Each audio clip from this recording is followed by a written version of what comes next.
अस्सलाम वालेकुम दोस्तों, उम्मीद है आप सब खैरियत से होंगे।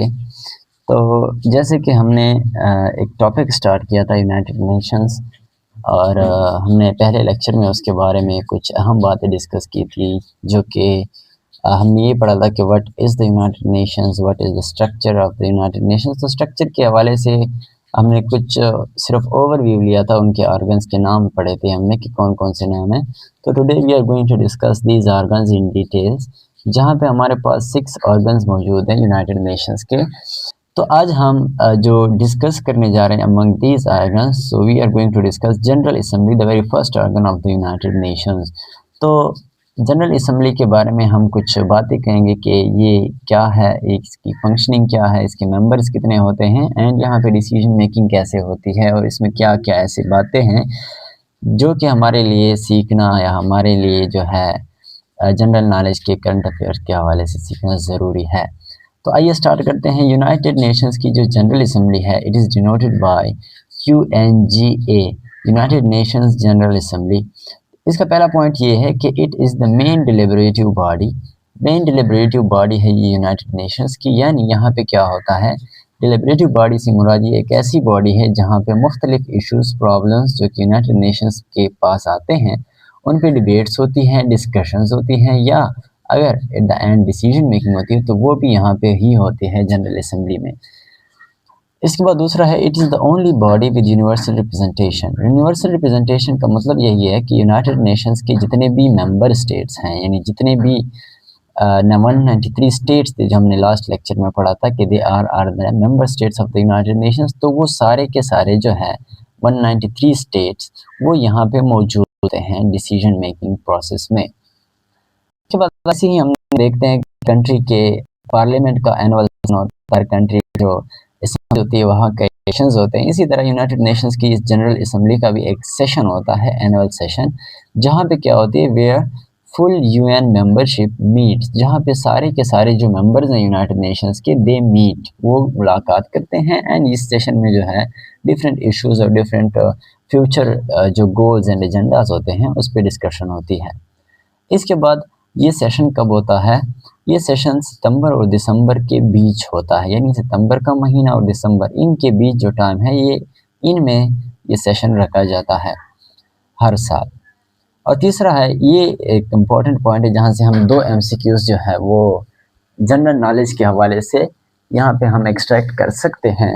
पहला MCQ हमारे पास ये बनता है कि the annual session of the United nation is held at the headquarter of the United nation. तो ये कहाँ पे होता है, ये यूनाइटेड नेशंस के हेडक्वार्टर पे होता है। और आगे अगर हम आगे देखें तो यूनाइटेड नेशंस के हेडक्वार्टर जो है वो it is located in the New York city, United States of America. तो अमेरिका की जो न्यूयॉर्क सिटी है ये हेडक्वार्टर वहाँ पे मौजूद है। हमारे पास यहाँ से 2 बातें आई हैं कि एक तो ये हेडक्वार्टर पे एनुअल सेशन होता है, और अगर आपसे पूछा जाए कि where is the United Nations headquarter located, तो वो कहाँ पे मौजूद है, New York city of the United States of America.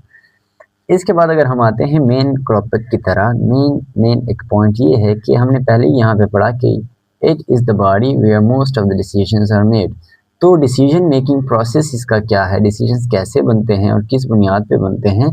तो अगर हम डिसीजन मेकिंग प्रोसेस इसका देख लें तो यहाँ पे 2 किस्म के इश्यूज़ होते हैं। एक वो इश्यूज़ होते हैं जो बहुत इंपॉर्टेंट इश्यूज़ होते हैं, जिनकी इम्प्लिकेशंस जो हैं वो बहुत डीप लेवल तक होते हैं, हर दुनिया के मोस्ट ऑफ द कंट्रीज़ पे उसके असरात होते हैं। तो ऐसे इम्पॉर्टेंट इश्यूज़ जब उन पे फैसले होते हैं तो उनका तरीका अलग है, जबकि जो दूसरे किस्म के हैं, जो जनरल क्वेश्चंस होते हैं, जो जनरल इश्यूज़ होते हैं, इतने ख़ास इश्यूज़ नहीं होते, तो उस पे डिसीजन मेकिंग जो है वो एक अलग तरीके से होती है।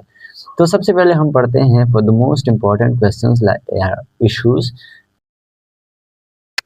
तो पीस, सिक्योरिटी या ऐसा इशू कि अगर नया मेंबर आ रहा है, कोई नई कंट्री आ रही है जो यूनाइटेड नेशंस की मेंबरशिप चाहती है, तो उसको लेके जो डिसीजन होते हैं, ऐसे डिसीजंस के लिए कितने वोट्स चाहिए होते हैं। मेजॉरिटी जो है हमें जो दरकार होती है वो होती है 2/3 मेजॉरिटी, यानी 3 में से दूसरा हिस्सा जो है, 2 हिस्से जो हैं वो हमें वोट चाहिए होते हैं। तो 193 स्टेट्स जो हैं उनकी जब वोटिंग होती है तो to finalize the decision we need 2/3 majority. अब ऐसे इश्यूज़ जो कि जनरल इश्यूज़ होते हैं, जनरल प्रॉब्लम्स होते हैं, उस तरह के जो स्पेसिफिक या इम्पोर्टेंट क्वेश्चंस नहीं होते, so for this kind of decisions we need simple majority, या in other terms we call it as the absolute majority, यानी मोर देन हाफ, यानी आधे से ज़्यादा वोट्स जो हैं। फॉर एग्जांपल अगर हमारे पास 100 वोट हैं, तो हमें उसमें से 51 वोट्स चाहिए। तो इस तरह से ये फ़ैसला जो है फिर सिंपल इश्यूज़ के लिए हो जाता है। तो वोटिंग का जो तरीक़ाकार है यहाँ पे, अगर हम उसको देखें तो यहाँ पे एक रूल अप्लाई होता है, वो होता है one state is equal to one vote rule, यानी हर स्टेट का एक वोट होता है। All the states are equal, चाहे वो बड़ा है, चाहे छोटा है, चाहे पावरफुल है, चाहे लेस पावरफुल है, लेकिन वोट दोनों का बराबर होगा। तो बिकॉज ऑफ दिस यहाँ पे हम एक प्रिंसिपल अप्लाई करते हैं, जो कि हम कहते हैं equal representation. All the states are equally represented in the United States general assembly. अब आ जाए हैं, अगर हमारा हम देखें किसी भी कंट्री का जो पार्लियामेंट होता है, जो असेंबली होती है, वहाँ पे उसका हर एक प्रेसिडेंट होता है। तो हमारे कंट्री के अंदर हम उसको नेशनल असेंबली की अगर देखें हम, तो हम उसको स्पीकर कहते हैं, या deputy speaker of the assembly जो होता है। इसी तरह यूनाइटेड नेशंस की जनरल असेंबली का भी एक प्रेसिडेंट होता है।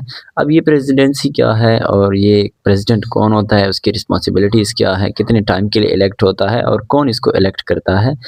तो सबसे पहले अगर हम देखें तो उस प्रेसिडेंट की जो रिस्पॉन्सिबिलिटी होती है, he will preside the meetings of the United Nations, जो सेशंस होते हैं, जो इजलास होते हैं यूनाइटेड नेशंस की जनरल असेंबली का, तो उसकी सदारत कौन करता है, वो करता है यूनाइटेड नेशंस की जनरल असेंबली का प्रेसिडेंट। इसके अलावा he is the official representative of the General Assembly, he is responsible for maintaining the order and discipline in the assembly और facilitating the allowed, and at the end अगर कोई elections होते हैं, decisions को लेकर जो इलेक्शंस होते हैं, तो he will oversee these election. तो ये सारे जो हैं वो उसकी रिस्पॉन्सिबिलिटी के अंदर आ जाते हैं। अब अगर हम बात करें तो वो कितने टाइम के लिए इलेक्ट होता है, वो 1 साल के लिए इलेक्ट होता है। हर साल नए इलेक्शन होते हैं प्रेसिडेंट के बनने के लिए। तो यानी अगर हर साल नए इलेक्शन होते हैं, तो जो प्रेसिडेंट के ऑफिस का टर्म होता है वो कितने साल तक होता है, वो 1 साल तक होता है, 1 ईयर। अब करंट अफेयर्स के हवाले से अगर हम देखें तो if we are asked that who is the current president of the United Nations general assembly, तो हम देखते हैं कि जर्मनी के एक फॉरेन मिनिस्टर थी, फीमेल है ये एक, जिसका नाम है Annalena Baerbock. Annalena Baerbock is the current president of the United Nations general Assembly, और वो 2 जून 2025 को, यानी 2 जून 2025 को इलेक्ट हुई थी प्रेसिडेंट के तौर पे। और जब इलेक्शन हुए थे तो उसने कितने वोट हासिल किए, she got 167 votes out of 193 votes. तो इस तरह से वो जो है एनालिना बेयरबुक जो है, she is the current president and serving as the president of the United Nations general assembly. तो ये सारा कुछ जो है वो जनरल असेंबली के बारे में था। तो अगर आपको ये वीडियो पसंद आई है तो प्लीज़ हमें कमेंट में भी बताइएगा और इसको आगे शेयर कीजिएगा। इंशाल्लाह in the next topic, in the next lecture we will discuss the security council and the other organs of the United Nations, जैसे कि इंटरनेशनल कोर्ट ऑफ जस्टिस, और ये बाकी जो आर्गन्स होते हैं, we will try to conclude them all in the 1 or 2 more lectures. तो इस तरह से हमारा यूनाइटेड नेशंस का जो पूरा टॉपिक है वो इंशाल्लाह कवर हो जाएगा। Thank you so much. अल्लाह हाफिज़।